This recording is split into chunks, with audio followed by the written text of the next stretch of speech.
welcome everybody to the Longmont Senior Center Tech Connect presentation of securing your digital legacy. First and foremost, before we get started, if I could have everybody mute their microphones, we're going to get started here. The topic of today is identifying and understanding what your digital legacy is and how to secure it as we move forward. So let's get started. The presentation is going to be about 45 minutes to an hour today. We've left lots of time for questions and answers. So please do jot down your questions so that we can ask them at the end of the presentation. With that being said, my name is North. Welcome to the presentation. Let's get started. Securing your digital legacy is a big topic with many things to consider. This is an overview to help you get started with the process of not only identifying your digital legacy, but what to do about it. So we're going to talk about 6 things today. The 6 topics we're going to talk about is, first and foremost, what is your digital legacy? The second thing is some legal considerations, things that you have to take in mind when you're working through your digital legacy. Then the biggest topic is part 3 and part 4, the digital executor. What is the digital executor exactly? And number 4 is where to start, because that's the biggest challenge here is a lot of folks don't know where to start securing your digital legacy. So we're going to cover all that. We're going to show you some additional resources in the area that are free or low cost. And then area 6, section 6, we're going to talk about, well, we're going to have wrap up and Q&A. So if you have any pending questions at the end of the presentation, that's when we'll address those. So part 1, here we go. What is your digital legacy? What is it exactly? Before you can create a plan to secure it, you need to know what it is. So here we go.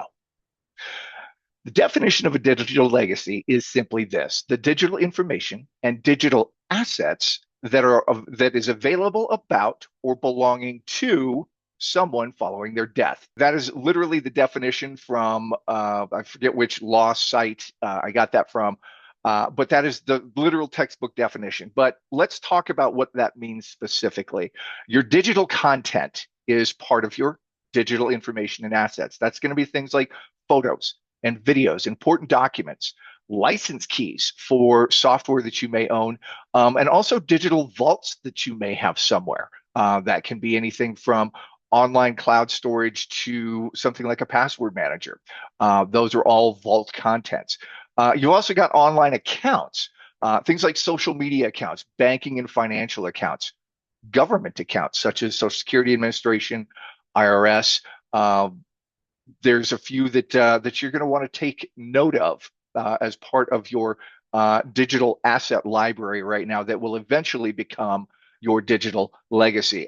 Really, really important is email accounts, and more as we move forward, crypto accounts are becoming more of a thing. Now, if you don't involve yourself in crypto right now, don't worry about that, but understand that those are really, really important to notate if you do have crypto accounts or crypto wallets. Now, digital assets are the physical things. They're going to be your devices. They're going to be your phones, your tablets, and your computers. It's also going to be your digital storage, whether it be physical or cloud storage. Those are what can constitute your digital assets. So again, this is just to let you know, what does your digital information and assets, what does your digital legacy comprise? These are the high level topics, and we're going to get a little bit deeper into the weeds here in just a minute. So we have to talk about digital footprint versus digital legacy because they're one and the same, they're hand in hand. So the difference is your digital footprint is personal data that exists about you online right now. The digital legacy is the same thing as your digital footprint, but it's after you leave your next of kin. So your digital legacy, when you're alive, it's called your digital footprint. But once you pass, it is then termed your digital legacy. So when you hear that, it's pretty much the same thing.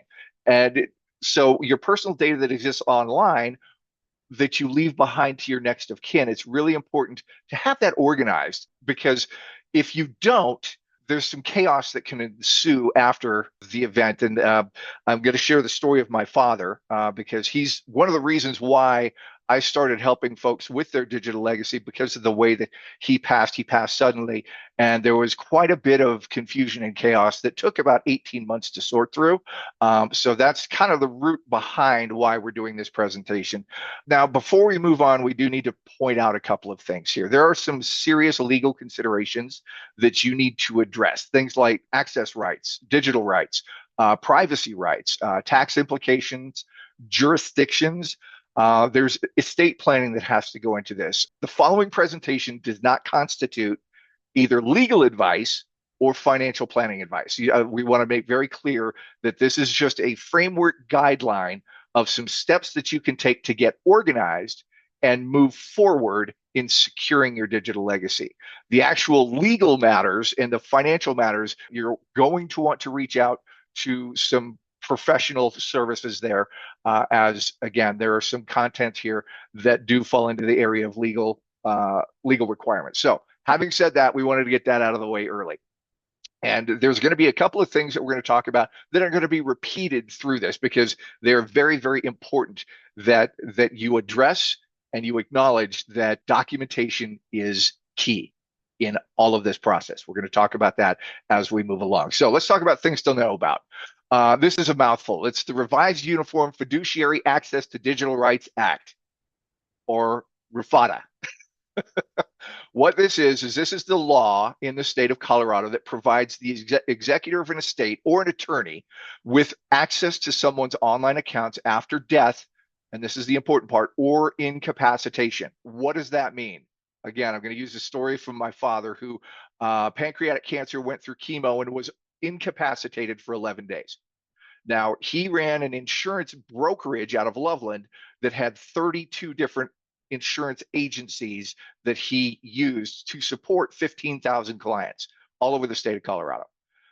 All of his passwords, all of his access, all of his ability to support his clients was in his head. So when he became incapacitated, there was no way to support his clients. So there was some chaos that was ensuing when that occurred. So this is why we talk about this, the who can access your accounts in the event of incapacitation or death. So again, keep that in mind. This extends the power traditionally given to the executor of an estate or a trustee when managing someone's tangible assets to include digital assets. So again, it's important to understand RUFADA because that is the law in Colorado that extends access rights to an executor or an attorney. Also understand that there are some online tools that you can engage with now to help manage the identifying and inventorying the scope of your current digital footprint that will eventually become your digital legacy.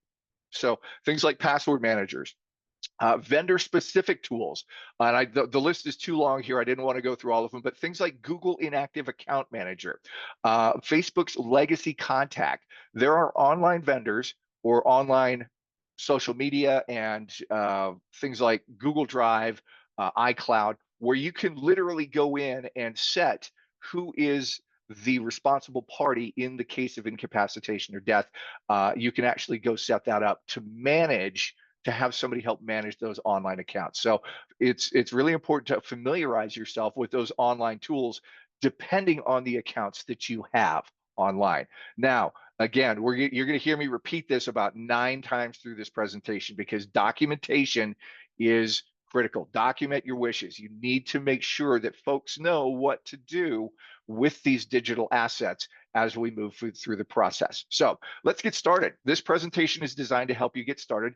Begin by taking inventory. This is the first thing you want to do is take inventory of your known digital assets. You want to work with someone you trust to help with this process. Discuss your wishes, as we talked about, not only wishes, but roles and responsibilities. Who do you want to do what and when? And also identify who you would like to act as specifically your digital executor. And we've got a whole section on what it is. And again, here it is, document your wishes. Documenting your wishes helps you to get organized and move through the process of creating and protecting your digital legacy. And the last thing is, after you've got things organized, you will definitely want to discuss your digital legacy with your attorney, especially if you have a complex legacy where you've got a lot of digital assets spread over multiple areas. So again, once you've got everything organized and documented, then it's time to have the discussions with an attorney. Now, let's talk about the digital executor, because everybody knows what an executor for a will or an estate is for your physical property.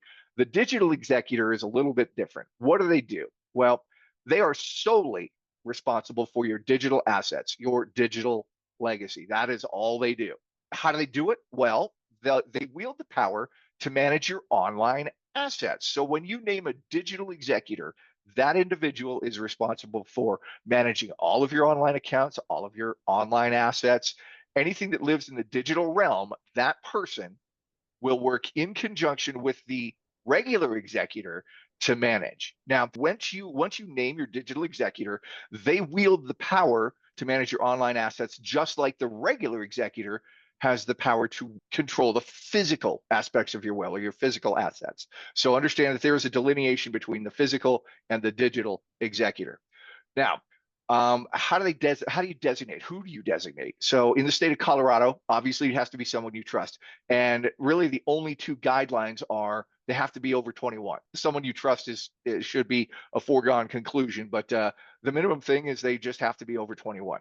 Now, here is the key: is you're going to want to work together with your digital executor regularly so that any changes you discover in the process of inventorying, or if something new is created, the digital executor, you want to make sure that you're communicating with them on a regular basis so that any changes that are made are documented.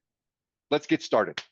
Every journey begins with a single step. Maya Angelou, very famous quote, and that's very true here with the first step, and that is to create your checklist. This is by far the largest burden that anybody has in developing their digital legacy, is creating the inventory. So the first thing we want to do is let's start with accounts and passwords. This really does tie in to the cybersecurity training that we teach about password managers, because this is a fantastic tool that will help you build your digital legacy. You want to create a comprehensive list of all online accounts that you're aware of.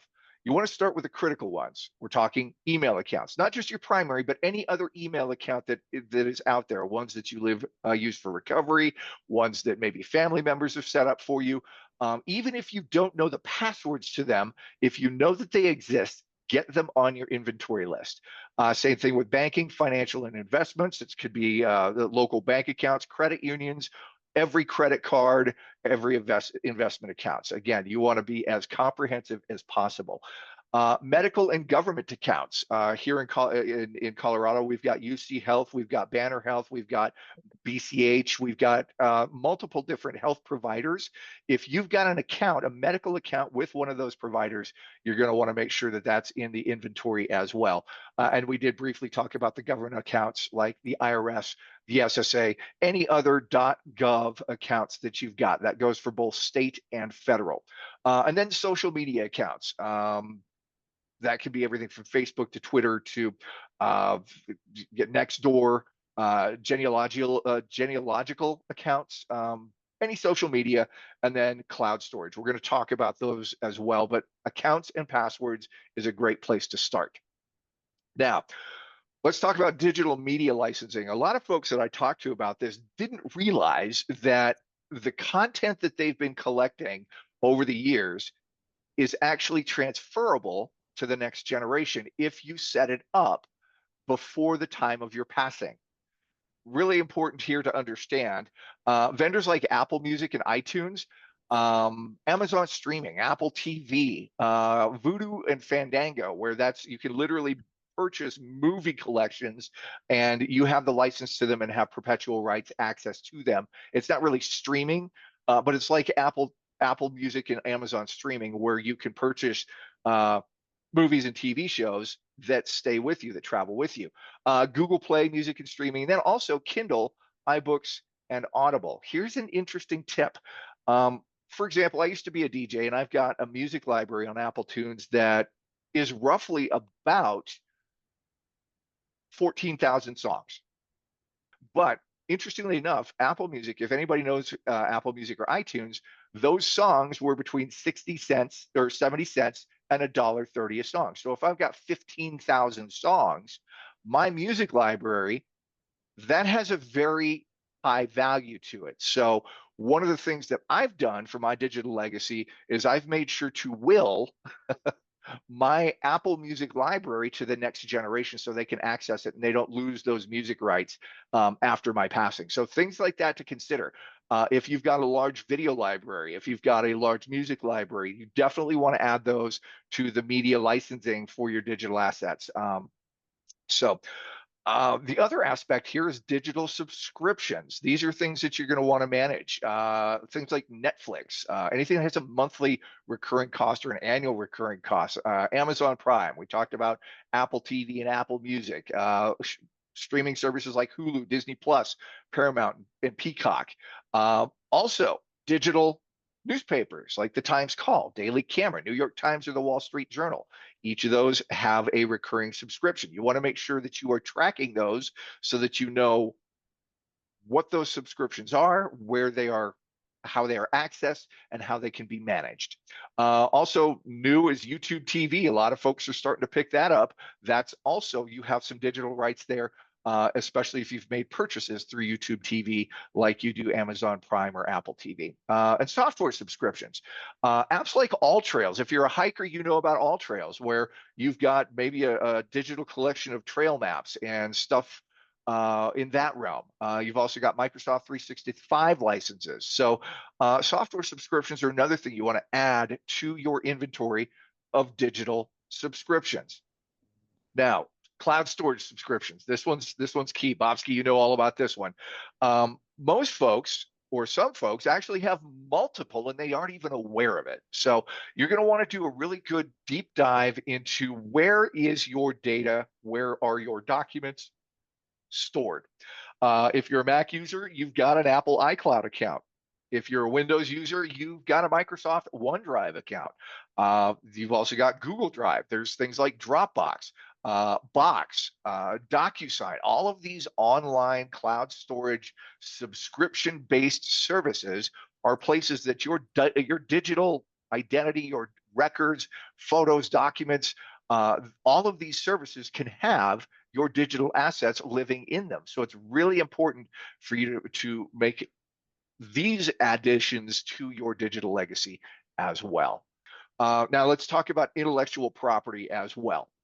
Things like manuscripts, digital artwork, other digital creative works. I worked with somebody recently who created their own video game that they are now selling to some mental health practitioners. So digital creative works, anything that you've created in the digital realm that has value, that's considered intellectual property. Designs, patents, and copyrights.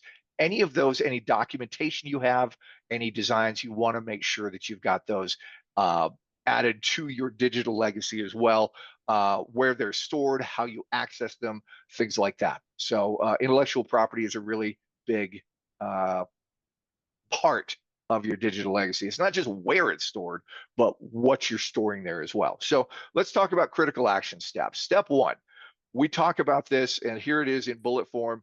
Create an inventory with the following. You want website addresses for where your assets are stored. You want to know the username and login, or the username or login name. You want to know the password.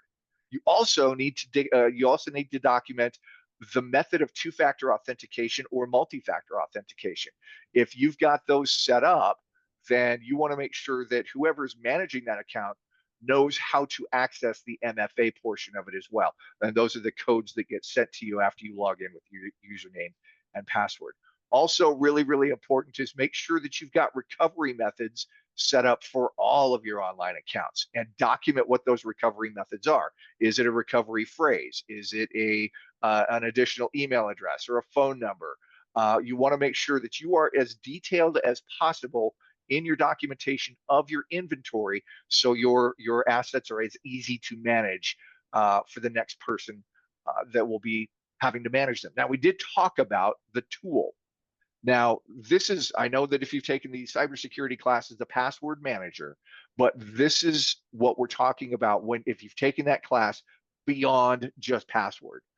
Because password managers like Bitwarden, Keeper, Proton Pass, 1Password, all of them, yes, they keep your username and password safe, but it's also a way to create that digital inventory, as well as most of these sites have the ability to store critical documents as well if you need a safe place to store them. So your password manager can also act as additional storage or record keeping for things beyond just passwords and usernames. So I highly recommend you to, if you haven't already, start working with a password manager, because that is the one tool that is going to make this whole inventory process much, much easier. Now, the importance of this first step cannot be understated. This is quite possibly the most important step in the whole process. Why? Because of this. You managing your digital legacy without the first step is a monumental challenge for the next of kin. And I briefly talked about this, and I want to bring this up, this anecdotal story about my father when he passed. Again, I've already told you about the 32 different insurance companies that his agency worked through, but he also had business partners. He also had property. He also had uh, several online storage accounts where he kept documents, key documents, and all of those records, all of those usernames and passwords were not stored anywhere or inventoried. So that's why it took us 18 months after he passed suddenly to get these under control. Because if you take the steps now to inventory and then name your digital executor, and it becomes a lot more challenging for the next of kin to manage your digital legacy if it isn't clearly inventoried and clearly defined beforehand. So again, we really want to drive home the point here, the importance of the first step: inventory and name your digital executor.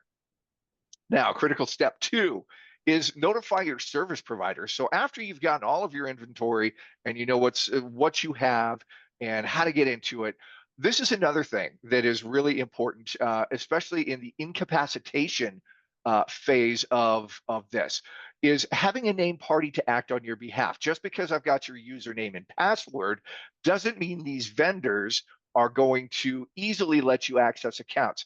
Example, Xfinity, Comcast.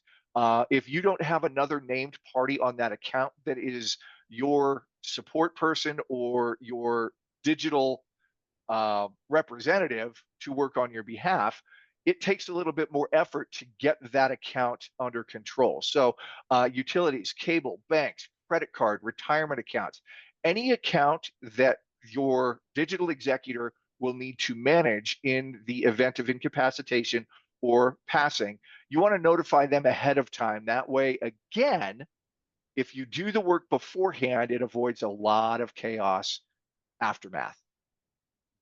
So notifying service providers once you have that inventory. And again, document, document, document. As you go through the process, document any changes, no matter how small.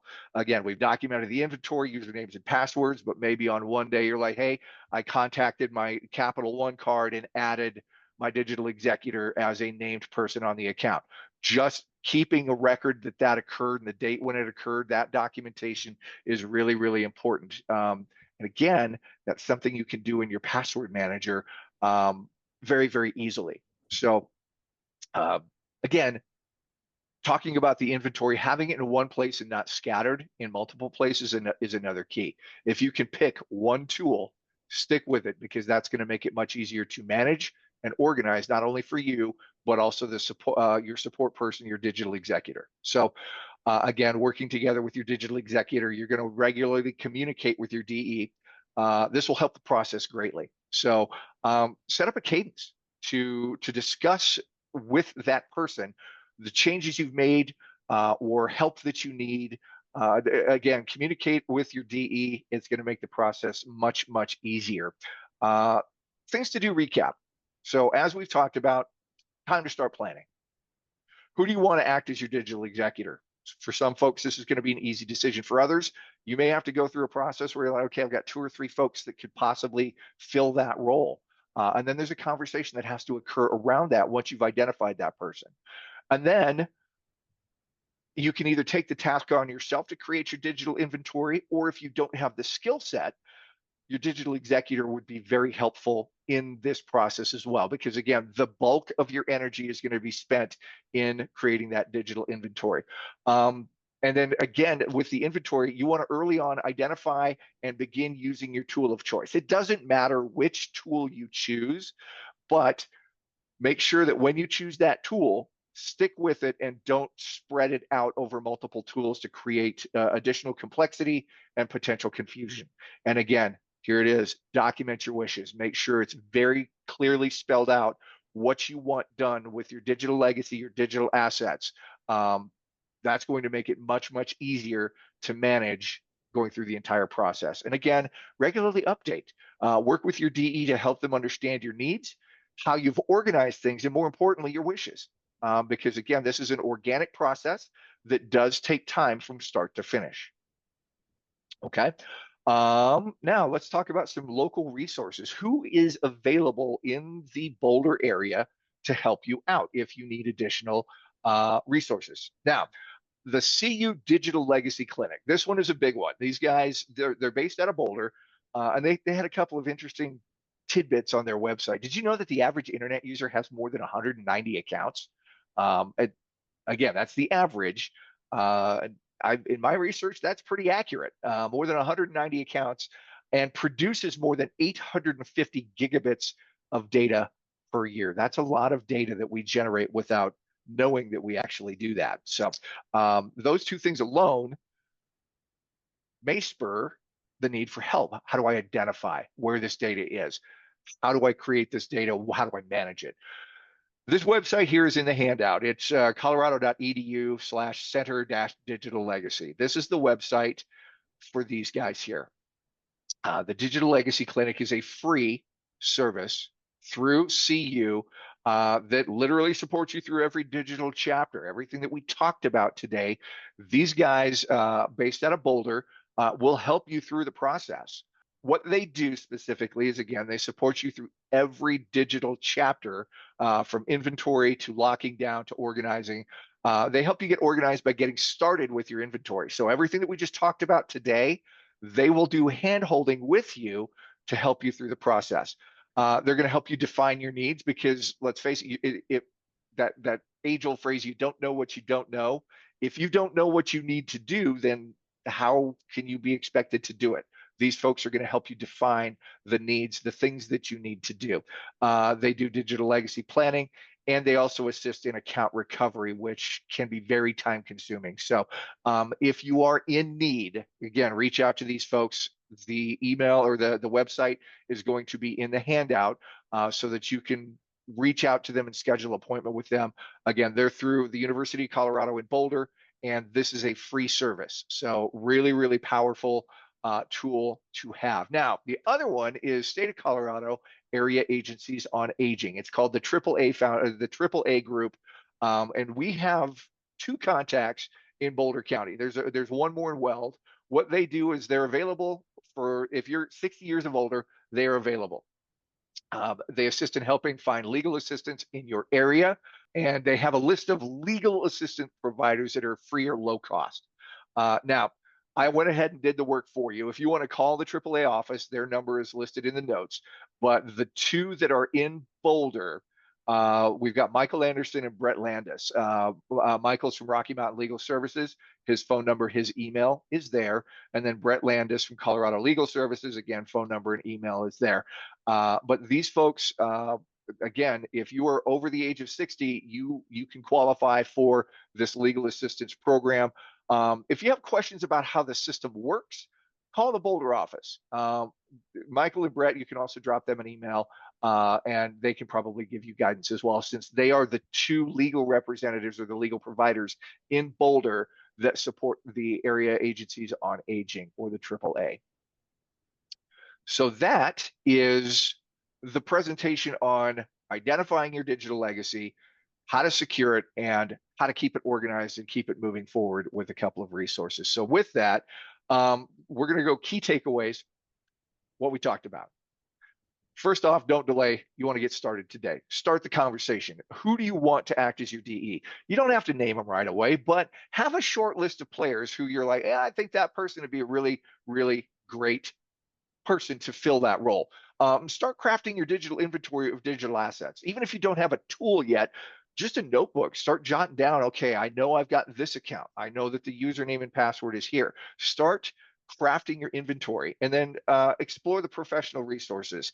Both the CU group and obviously the AAA group can help you with the attorney portion of it, and the financial advisor portion of it as well.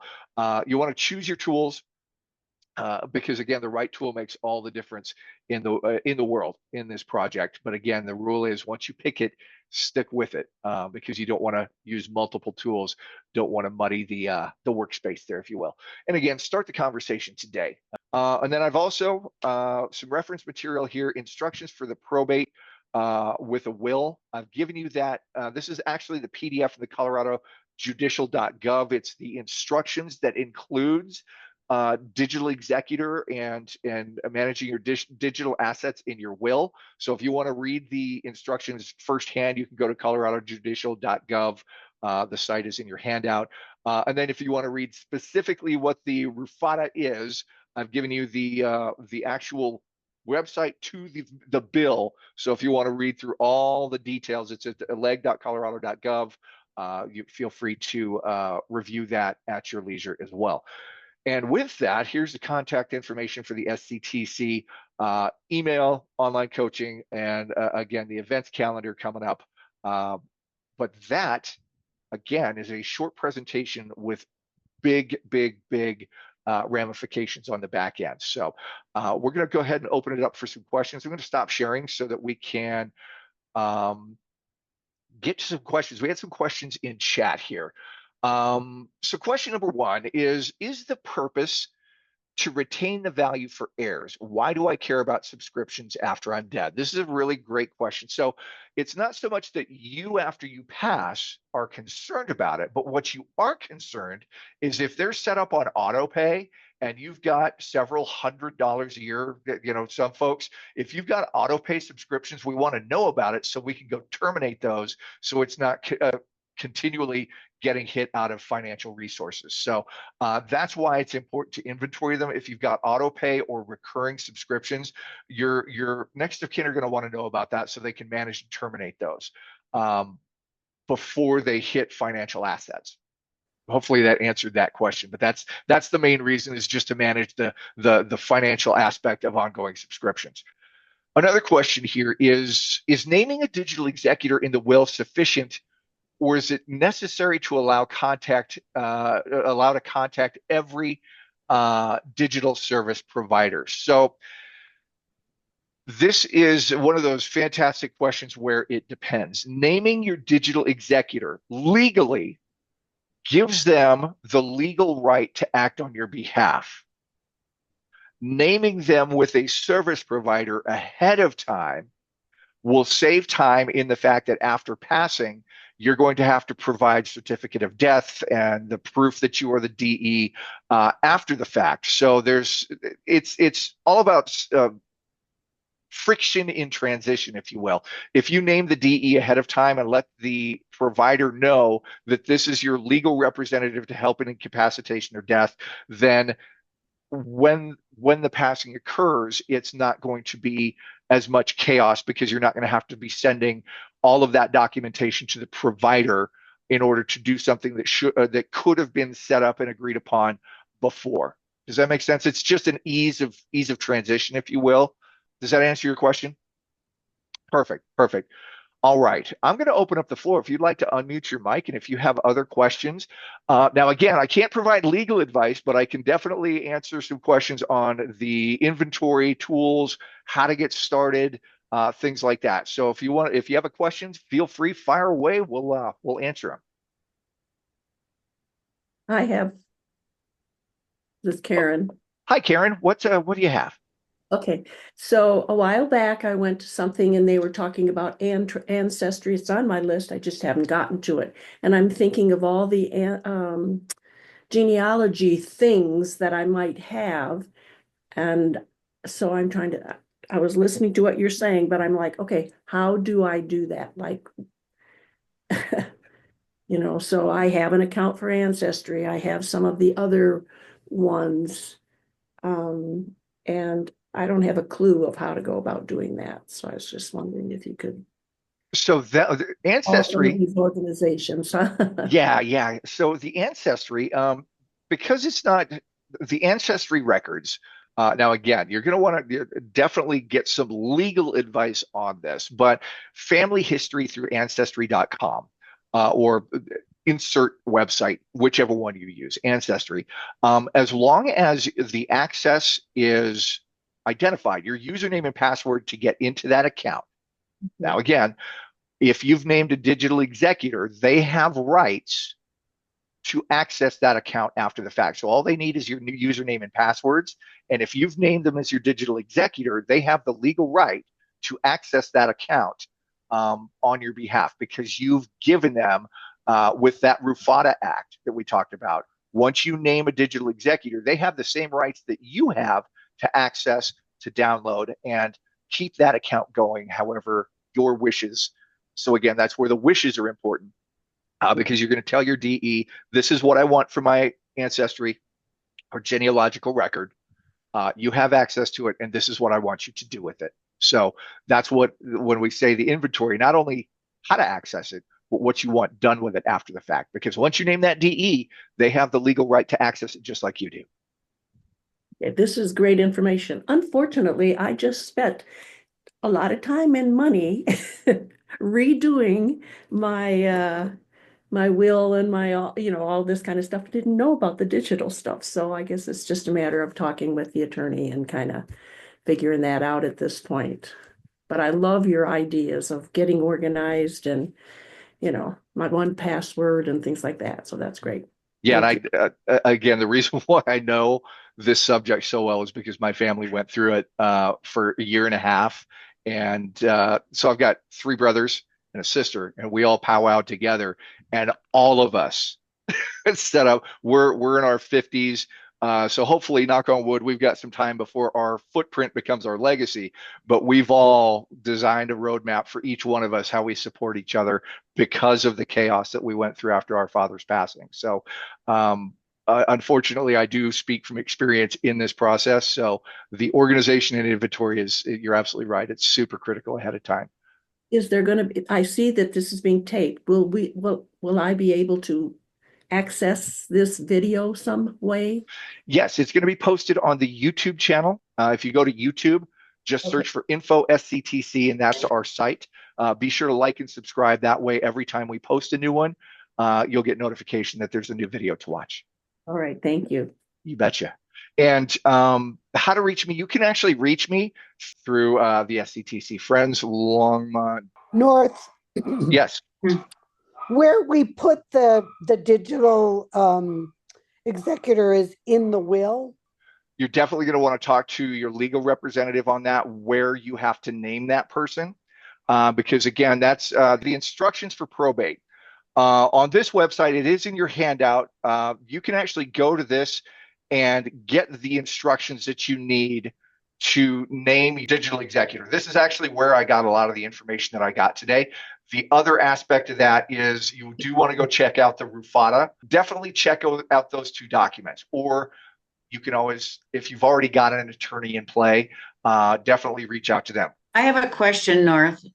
If you have a will and you have a beneficiary for your investments or whatever, do you have to have it in digital as well if it's also online and in your will? I mean, you have a paper, you have an account, you can go online and do things with it, but it's not necessarily a digital account. It's Right, right. So again, and I'm going to preface it with you'll definitely want to talk to your attorney to make sure. But if it's named in the will, if you don't specifically call out your digital executor, then it's going to default back to who the executor of the will is. Does that answer your question? okay. So as executor of the will, you have the right to do all of it, the digital as well as whatever. Correct. Okay, Thank Correct. you. And again, you're going to want to refer back to that RUFADA because that is the actual Digital Rights or Digital Access Act that talks about if you don't name a digital executor specifically responsible for your digital assets, then the regular executor, it defaults back to that person or your attorney, whichever is specified, but you do have to specify it. Okay, thank you. You betcha. So just, I'm a little confused between the digital executor and your regular executor, in that if the digital executor has access to some of your financial accounts, they can do things in there that it seems like you really are intending for the executor to be the one that does things like move money and that kind of thing. Right, right. And this is that documentation process and making your wishes known is very, very important.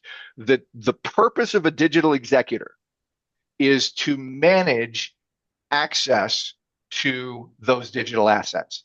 So if you've got a digital executor specifically called out, okay, Susan, say you've got somebody named Sam that you want your DE, okay? What you're going to call out is your wishes. I want Sam to manage access for whoever is authorized to do so. And again, you're going to want to talk to your attorney about this, but your digital executor. So the reason why you can have both, it can be the regular executor can be both. The benefit of having a digital executor is they are managing and they're responsible for upkeep of all of your usernames and passwords and all of the things where your digital assets are maintained. Okay. Now, in your wishes, you're going to say, yes, Sam is managing access to these accounts, but he has to work with the regular executor or whatever your wishes are. You're going to give very specific instructions of what your DE is going to do. And you can specifically call out that Sam is only available to his only ability is to grant access or share passwords with the regular executor who has the ultimate financial decision on moving financial assets around. Again, you want to document your wishes very clearly and identify roles and responsibilities. So again, the DE is really good to have because they can work with you on your digital aspect. Pro tip, if you're going to have a DE, you definitely want to have somebody who's kind of tech savvy and understands, the MFA, the username login, stuff like that. So roles and responsibilities and wishes are extremely critical to call out when it comes to managing physical assets and especially digital assets, because this is kind of a new realm for many of us as our digital assets grow from year to year. Thank you. You bet. So North, one of the things seems to me that creates a little bit of confusion is that it's digital assets and liabilities that we're managing here, not just assets. Correct. The reason why I care about this stuff is because they might get charged for subscriptions that are ongoing, for example, and you want them to be able to cancel subscriptions as appropriate. That's what I was thinking of in my point. Gotcha. Okay. Being an executor of a will of an estate is a big job. And if you can divvy out the responsibilities to a digital executor to get to your point, and if the digital executor is responsible for the liability for those digital assets, say the DE can actually go in and request refunds and shut those down if they're not inventoried. So that's the key, is if one is missed and you've got a subscription that hits a financial account after the fact, and you're like, oops, looks like I do have an account here. That DE is going to be responsible for tracking down how to get into that account and then ultimately shut that account down and request refunds for any billing. So again, DE should be very fluent and able to do that because you're absolutely right. It's not just managing the asset list, it's also managing the liability if those accounts are still live and creating charges on a monthly basis. Is this something new? Because I had to settle my cousin's estate in 2020, and I was able to shut down everything without being named anything. I got refunds on his magazine subscriptions, his telephone, his utilities, and so on and so forth. Why is that so important now? Or is it because I didn't do anything with his internet? I didn't do a doggone thing. I don't know where he was in his internet because we never talked about that. I knew he had email, but that was it. So when we closed everything up, I just felt like it just probably went away. Am I incorrect on that? That they could probably steal his identity? There, that is a really great point, Barbara, and I'm glad you asked that. Julie, I'm going to get to your question in 1 second. Barbara, let me address this. So back in 2020, there has been a lot of changes legislatively in digital asset rights and privacy because of the nature of the cybersecurity industry right now, where, yes, identity theft is a real thing. Historically, 5 years ago, it wasn't to the point now where unless you are specifically named. Now, you don't have to do this. This is not something you have to do. It's just going to make it easier moving forward because over the past few years, there have been a lot of changes in the way that vendors and companies are like, wait, I don't know you. I don't know how to authenticate you. You're not named on the account. I'm sorry, you can't do this unless you've got certificate of death and all this other legal documentation proving your identity. So to answer your question, 5 years ago, the legal landscape was different 5 years ago than it is today based off of all of the cybercrime that's going on. So having this legal framework in place, doing this legwork ahead of time, it just makes it easier to manage. You don't have to do it because you can still go through, to your point, and get credits and shut down accounts after the fact without this documentation. But more and more vendors are requiring you to go through more steps to actually authenticate who you are to act on somebody's behalf. Does that make sense? It does, because vendors, banks, everybody now is very suspicious and trying to be very careful because there is so much of it that's out in the public now about people being scammed. And that's why this topic is new as of the past, I want to say 18 months, 2 years, because of the level of data breaches and identity theft and cybercrime that's out there. Vendors have had to step up their authentication process so that it's not very easy for somebody to pretend to be somebody else. It sure makes the executor's job a whole lot harder. It does indeed, which is why we're talking about this process. These steps doing it now makes it a lot easier in the transition phase. So thank you for this. I really appreciate it. Absolutely my pleasure. Now, again, nothing that we talked about today is legal or financial advice. I do recommend everybody to contact their attorney.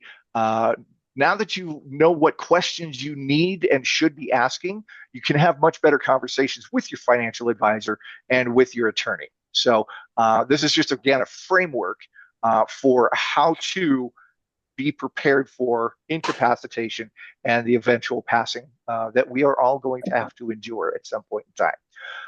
Julie, you had a question. We have Comcast. What is the easiest way to add an authorized person executor to the account? I dread having to deal with them. You are not alone. I am a Comcast Xfinity customer, and I can tell you exactly what we did. Now, you can call customer service. It used to be a lot easier before COVID, but you can actually get somebody on the phone and you can add them as an authorized agent. I believe that's the term. You can have a named authorized agent on your account. For example, in my Comcast account, I have named my wife. We have also named our oldest daughter. In the case of wife and I are in a plane crash, then we've got our digital executor named that can manage that account. So absolutely, unfortunately, you do have to endure a conversation with Comcast to get that person named on the account. But it's just authorized agent on your Comcast account. And it's as simple as calling them. It is. It's as simple as calling them.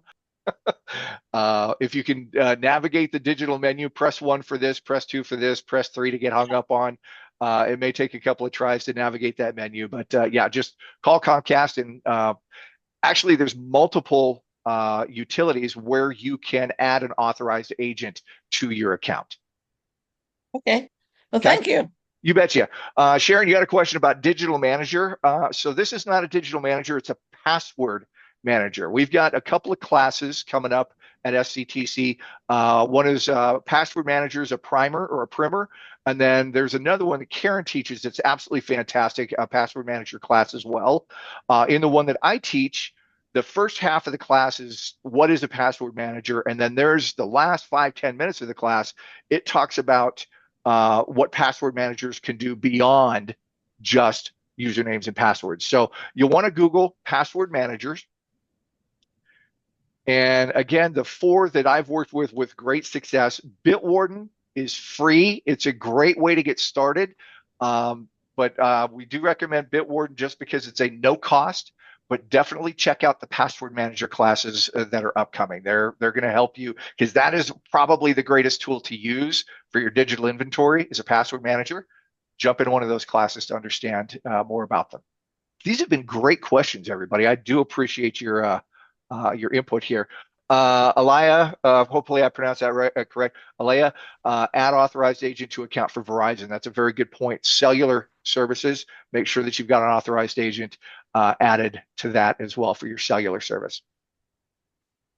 North, this is Sarah. Yeah. Yes. At the beginning, you did not include medical. What about my medical portal? So we did talk about as far as inventory goes. And I didn't want to go too deep into the weeds on that one because like UC Health, Banner Health, BCH, they've all got their own unique portal that it may be a different path to get there. But with medical, now, luckily, I actually work in the medical industry, so there is what's called a HIPAA form that you can fill out with your doctor's office, any of your providers, where you physically have to sign a document that you authorize release of your medical information to somebody else, and you have to give the name, the phone number, and the email of that person and your relationship. So you can sign it digitally, or you physically have to go into your doctor's office to sign that HIPAA release. But in order to do medical records, there is a little bit more of a step there because of HIPAA. Thank you. But definitely reach out to your medical providers to ask what the protocol is for your specific provider, whether it's a physical document you have to fill out or if they can send you the digital copy through their portal. Great question. Correct. Alan, the HIPAA release is often part of the durable power of attorney. That is correct. The medical records, the medical account access may fall in the realm of your digital executor for the username and password and MFA.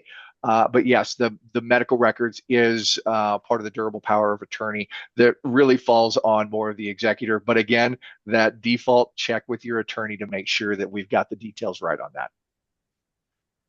Thanks, Alan. Can we have more than one EE? But you can have a primary and then name a secondary, I believe, just in case, just for redundancy. But yeah, generally you've got one and then you can have a secondary DE from what I understand. Great question for that CU group if you set up an appointment with them. Wonderful. Well, with this, and again, this was the first time we put on this presentation, and with your feedback and your questions today, we can help refine this. So the next time we give this presentation, we can address a few more details that were really important that you helped us point out today. So again, everybody who participated today, we appreciate your feedback, your questions, because it helps us better improve the presentations that we provide to you. So the CU group is actually going to be in the handout, Sharon. So if you, it's that, let me see here, I'm still sharing the screen. It is these guys right here, the Digital Legacy Clinic held through the University of Colorado in Boulder. The website is in the handout, but that group, they are very, very good at helping with resources on the digital legacy aspect of things. Thank you. You betcha. All right. And also after the fact, if you don't get your email into the chat, so yeah, email info@sctc@friendslongmont.org. We'll make sure that you get the handout, the slides for today. I love this comment, taking a deep breath to get this started. And that's the key, is that phrase, how do you eat an elephant? One bite at a time. And that's really what we've got here is you can start it as easily as I've got a notebook, just start jotting down what you know. and then it's an organic process that will grow over time. But yeah, the best way to get started is start with conversations and start jotting down what your inventory and what your inventory might look like, what your wishes are, who you think would be a good resource person that could act as your DE. All great places to start. And then from there, one step at a time. Hopefully you did gather some really good information and some steps on how to get started today. And as always, if you've got questions, reach out to info@sctc@friendslongmont.org. Shoot us an email with questions, comments, and concerns, and we're happy to address them as they come in. So with that, we're going to call this presentation a wrap today. Thank you so much for participating, and we'll see you in the next class, my friends. Well, friends, that's a wrap. We hope you've enjoyed this video today. Hey, before you go, if you like this video, be sure to hit that thumbs up button. And if you'd like to know when the latest SCTC video comes out, be sure to subscribe and hit that bell for notifications. And if you have any ideas or feedback, we'd love to hear from you. Be sure to leave a comment below. We'll see you next time.